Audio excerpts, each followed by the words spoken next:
Kapag nag-off po yung ilaw, nawala yung ilaw, ibig sabihin po, yan ay nag-automatic na, hindi na kumukonsumo.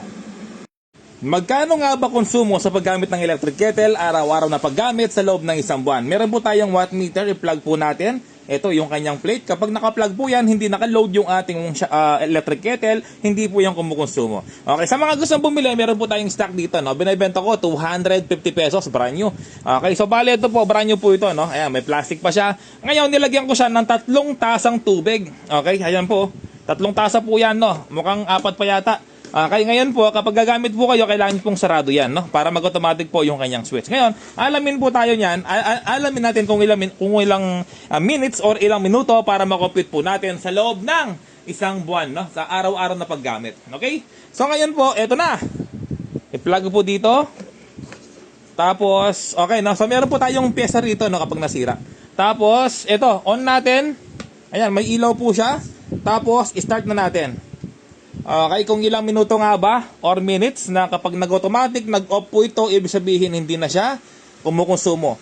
Okay, yung konsumo niya ay meron siyang 1,444 watts. Ayan, no? 1,445 watts yung konsumo niya, no? Okay, tatlong tasa po yan, ha? Tignan natin.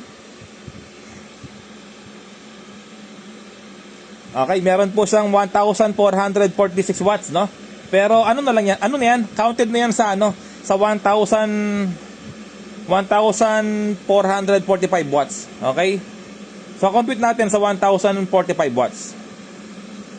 Ayan po, pansin nyo, kumukulo na, no? 1 minute pa lang, pero kumukulo na. Ayan. Kapag nag-off po yung ilaw, nawala yung ilaw, ibig sabihin po, yan ay nag-automatic na, hindi na kumukonsumo.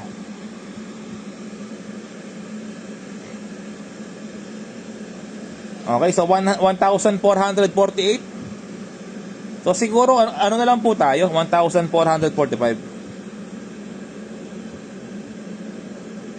Okay, so medyo naparami po yung lagay natin, ha? Tatlong tasa po yan, na mahigit. Kapag nag-off yung ilaw, ibig sabihin po, yan ay kubulo na or nag-automatic na. Ayan po, binibenta po natin 250 pesos lang.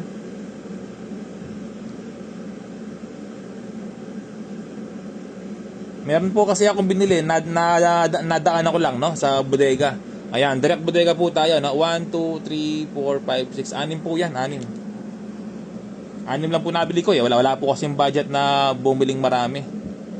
Ayan, no? So, 2 minutes na po siya.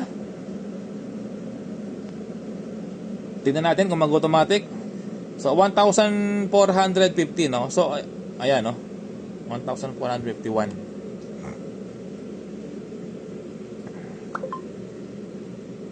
Two minutes.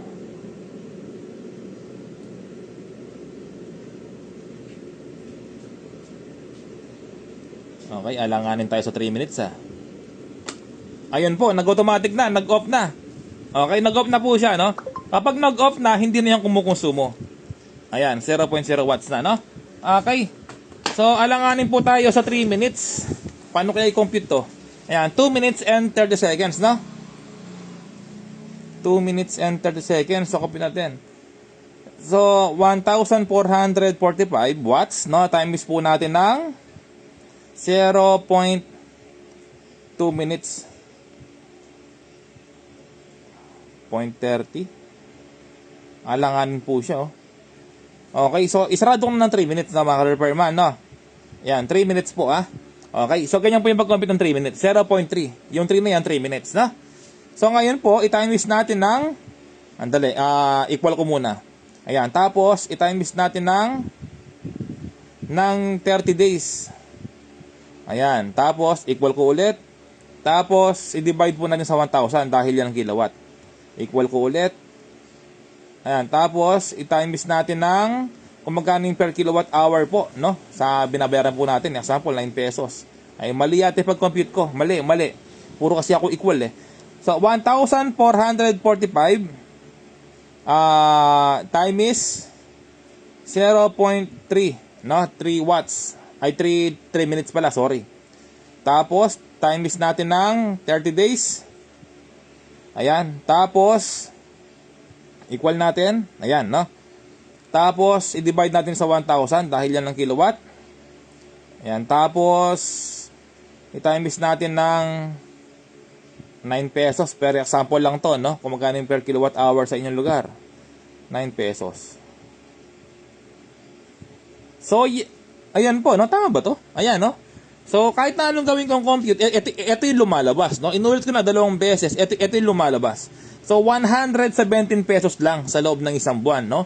Na kinompute po natin sa 9 pesos per kilowatt hour. Okay? Pakitama po ako kung sakaling mali. Thank you. So, ibig sabihin po, tipid po ito, no? Kasi, biruin mo, araw-araw na paggamit sa loob ng isang buwan, no? 117 lang.